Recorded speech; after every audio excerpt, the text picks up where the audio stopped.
बच्चों, कैसे हैं आप लोग? आप सभी बच्चों को गुड मॉर्निंग। आपको पता है कि आज 5 सेमेस्टर वाले बच्चों के लिए पेपर 9 यानी गाइडेंस एंड काउंसलिंग मैं इस यूट्यूब प्लेटफॉर्म पर पढ़ाता हूं आप सभी बच्चे को। तो पिछले क्लास में हम लोग चर्चा किए थे यूनिट 1 में क्या था? गाइडेंस एंड काउंसलिंग पढ़ना था। तो guidance and counselling meaning, objectives, natures, type, ये सभी चीज हम पढ़ लिए हैं। उसके बाद हम लोग पढ़े थे difference between guidance and counselling, दोनों में क्या अंतर है। लेकिन आज हम लोग फर्स्ट यूनिट को खत्म करके सेकेंड यूनिट में आ गए हैं। सेकेंड यूनिट आज शुरू करेंगे। वैसे भी आप सभी को पता है कि आज से मैट्रिक का एग्जाम शुरू हो रहा है। तो मैट्रिक के एग्जाम शुरू हो रहा है उधर, और इधर हम यूनिट 2 शुरू कर रहे हैं। तो जो बच्चे यूट्यूब प्लेटफॉर्म पर नहीं पढ़ रहे हैं तो उनके लिए क्लास छूट जाएगी। उनके लिए बहुत कम ही क्लास कॉलेज में हो पाती है, इसलिए आप लोग यूट्यूब से ज्यादा पढ़ें। कॉलेज में क्लास इस वजह से कम होती है क्योंकि अभी आप इंटर का एग्जाम खत्म हुआ है, वो थोड़ा दिन पहले, 2 दिन पहले, और उसके बाद मैट्रिक का एग्जाम आ गया है। फिर 26 तारीख से हो सकता है तो सेमेस्टर 1 का एग्जाम शुरू हो जाए। वैसे निर्धारित तिथि है कि 26 तारीख से शुरू होगा। अगर डेट आगे नहीं बढ़ेगा तो फिर 26 से वो एग्जाम शुरू हो जाएगा, तो पूरे मार्च उसी में जाएगा। तो आपकी पढ़ाई कब होगी? इसलिए मैं चाहता हूं कि आप लोग किसी न किसी तरह से पढ़ें। आप लोगों को पढ़ाने के लिए, आप लोगों को आगे बढ़ाने के लिए हम एक्टिव है। तो आप लोग भी थोड़ा सा मुझे मदद कीजिए, सपोर्ट कीजिए, हेल्प कीजिए कि आप भी मेरे साथ पढ़िए और आगे बढ़िए। अपने गांव के, अपने समाज के, अपने मम्मी पापा का नाम रोशन कीजिए। फिलहाल हम इस टॉपिक में शुरू करेंगे प्रोसेस गाइडेंस एंड काउंसलिंग का। जब आप बोर्ड पर नजर डालेंगे तो लिखा हुआ है process of guidance and counselling. Guidance and counselling का जो है परामर्श का कैसे उसका प्रक्रिया होता है, क्या क्या प्रक्रिया होता है, तब हम प्रोसेस उसे कहते हैं। तो ये जो प्रक्रिया है प्रोसेस, इस वीडियो में हम ये जानेंगे। और उसमें जो ये यूनिट 2 है, यूनिट 2 में process of guidance and counselling है। यूनिट 2 के 2.1 में क्या? Principles of guidance and counselling. Principles of guidance and counselling, क्या क्या मुख्य चीजें हैं जो प्रिंसिपल पर चलता है गाइडेंस एंड काउंसलिंग, उस नियम को फॉलो करता है, उस सिद्धांत को फॉलो करता है। इस वीडियो में हम लोग इस पर चर्चा करेंगे। तो बिना समय गंवाए हुए हम लोग सबसे पहले थोड़ा थोड़ा सा गाइडेंस एंड काउंसलिंग के बारे में जान लेंगे, ताकि हमें याद आ जाएगा, माइंड में रिकॉल हो जाएगा कि हाँ हम ये पढ़े थे, तो थोड़ा सा याद हो जाएगा। कहता है परामर्श की जो प्रक्रिया होती है, उससे पहले हमें ये जानना होता है कि परामर्श होता क्या है। पीछे तो मैं बता ही चुका हूं, लेकिन एक बार और रिकॉल कर दे रहा हूं। परामर्श चाहने वाले व्यक्ति की कुछ सीमाएं होती हैं। जिनको परामर्श चाहिए उनका कुछ सीमाएं होती है, उससे वो आगे नहीं जा सकती हैं, जिनका समाधान वह स्वयं नहीं कर पाता है। हर व्यक्ति के अंदर बर्दाश्त करने की क्षमता, गुस्सा करने की क्षमता, किसी कोई चीज सहन करने की क्षमता एक सीमित होती है। उससे जब अधिक होता है ना, तब व्यक्ति क्या करने लगता है? तब बहुत ज्यादा गुस्सैल हो जाता है। तो हर चीज का एक सीमा होता है। परामर्श जो व्यक्ति ले रहा है उसका भी एक सीमा होता है, जिनका समाधान वह समस्या जो उनसे समाधान नहीं होता है। मान लेते हैं मेरा समस्या है, हमसे समाधान नहीं हो रहा है, तभी ना परामर्श लेने के लिए किसी दूसरे के पास जाएंगे।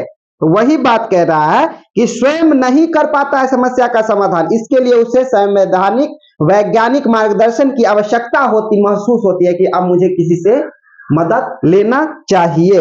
यही वैज्ञानिक मार्गदर्शन परामर्श कहलाता है। यही जो हम दूसरे के पास सलाह लेने, परामर्श लेने, उस समस्या का समाधान ढूंढने जाते हैं, इसी को हम क्या कहते हैं? परामर्श कहते हैं। इंग्लिश में इसको काउंसलिंग कहते हैं। एक मनोवैज्ञानिक है जॉन्स ने स्पष्ट करते हुए लिखा है कि परामर्श द्वारा परामर्श देने वाले व्यक्ति और परामर्श पाने वाले व्यक्ति के बीच व्यक्तिगत और गत्यात्मक संबंध स्थापित किए जाते हैं। एक मनोवैज्ञानिक है जॉन्स ने कहा कि जो परामर्श दे रहा है वो और जो परामर्श ले रहा है वो, दोनों में व्यक्तिगत संबंध अच्छा होना चाहिए, दोनों में एक दूसरे को समझने का शक्ति होना चाहिए। व्यक्तिगत और गत्यात्मक संबंध स्थापित करना होता है परामर्श दाता में और परामर्श प्रार्थी में। समझ में आ गया? दोनों में संबंध व्यक्तिगत और गत्यात्मक होना चाहिए तथा परस्पर विचार विनिमय द्वारा परामर्श लेने वाले व्यक्ति की समस्याओं को भले प्रकार समझ उसे उस व्यक्ति की इस प्रकार सहायता की जाती है कि वह स्वयं अपनी समस्याओं को समझ सके और सुलझा सके। जब व्यक्ति के पास समस्या आता है तो उसे परामर्शदाता इतना मजबूत बनाता है कि वह खुद अपने समस्या से समझ सके, अपने समस्या का समाधान कर सके। समझ में आ गया। आगे कहता है परामर्श प्रक्रिया के अंतर्गत परामर्शदाता युक्तिपूर्ण तर्क, सुझाव, मनोविश्लेषण या अन्य किसी उपाय के द्वारा व्यक्ति की समस्या के संबंध में अंतर्दृष्टि प्रदान करता है। परामर्शदाता क्या करता है कि जिनके पास समस्या है उसको सुनता है, पहले समझता है, तब तर्कपूर्ण चिंतन करके उसको विचार देता है कि आप ऐसा कीजिए, सुझाव देता है, तब उस समस्या से वह व्यक्ति समाधान पा जाता है, जिसके आधार पर वह स्वतः उसे सुलझाने में समर्थ होता है। जब उस समस्या का समाधान के लिए हम उसे तर्कपूर्ण दे देंगे, तर्क जो इस तरह से विचार करके दे देंगे विचार, तो क्या होगा कि वह उस समस्या से खुद समाधान कर पाएगा, और होता भी है। बहुधा संवेगात्मक या व्यक्तित्व संबंधी समस्या के समाधान हेतु परामर्श दिया जाता है। परामर्श का प्रशिक्षण होना आवश्यक होता है।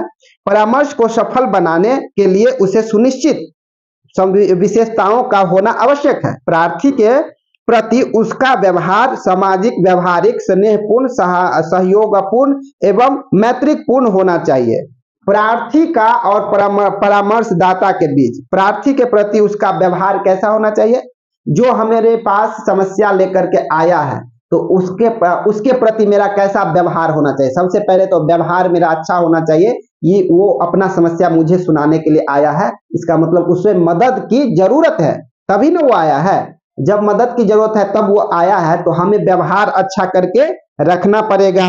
सामाजिक व्यवहार अच्छा रहेगा तभी आएगा, व्यवहारिक व्यवहार अच्छा रहेगा तभी आएगा। स्नेहपूर्ण, हम उससे स्नेह से बात करेंगे, आराम से बात करेंगे, प्यार से बात करेंगे, तभी वह हमसे समझेगा, हमारा बात मानेगा। सहयोग की भावना से हम उसको कोऑपरेट करेंगे। या मैत्रीपूर्ण, मतलब मित्रता उससे बना करके तब उसका समस्या सुनेंगे, तब उसका समाधान करेंगे। दूसरों की जरूरतों को समझने की क्षमता, दूसरों के प्रति सम्मान की भावना, आत्मा के लिए पर्याप्त उपकरणों के उपलब्धता की परामर्श को सफल बनाने के लिए जरूरी है। मतलब जब तक ये चीज नहीं होगा, परामर्श जो लेने के लिए आया है, हम परामर्श दे रहे हैं, तो हम दोनों के बीच व्यवहारिक, सामाजिक, तार्किक सब तरह से बातचीत होना चाहिए, मैत्रिक होना चाहिए, तभी हम उसके समस्या को अपने समस्या समझ करके उसके समस्या का समाधान करेंगे। समझ में आ गया बच्चों? आगे कहता है परामर्श के जो सिद्धांत है, परामर्श का अर्थ स्पष्ट होने के बाद परामर्श के सिद्धांतों को समझ लेना परामर्शदाता के लिए अति आवश्यक है। परामर्श का जो अर्थ होता है उसको समझ ही लेना परामर्शदाता के लिए महत्वपूर्ण हो गया, कि वह समझ गया कि परामर्श का क्या क्या स्टेप होता है। ये चीज हम कर पा रहे हैं तो हम किसी को परामर्श दे पाएंगे, अगर नहीं कर पा रहे हैं तो हम उस समस्या का समाधान नहीं कर पाएंगे। क्योंकि परामर्श के सिद्धांतों का ज्ञान परामर्श के क्रिया या व्यवहारिक कार्य में अधिक सहायक होता है। परामर्श प्रक्रिया का संपादन यदि इन सिद्धांतों को ध्यान में रखते हुए किया जाए तो परामर्श अधिक प्रभावकारी सिद्ध होता है।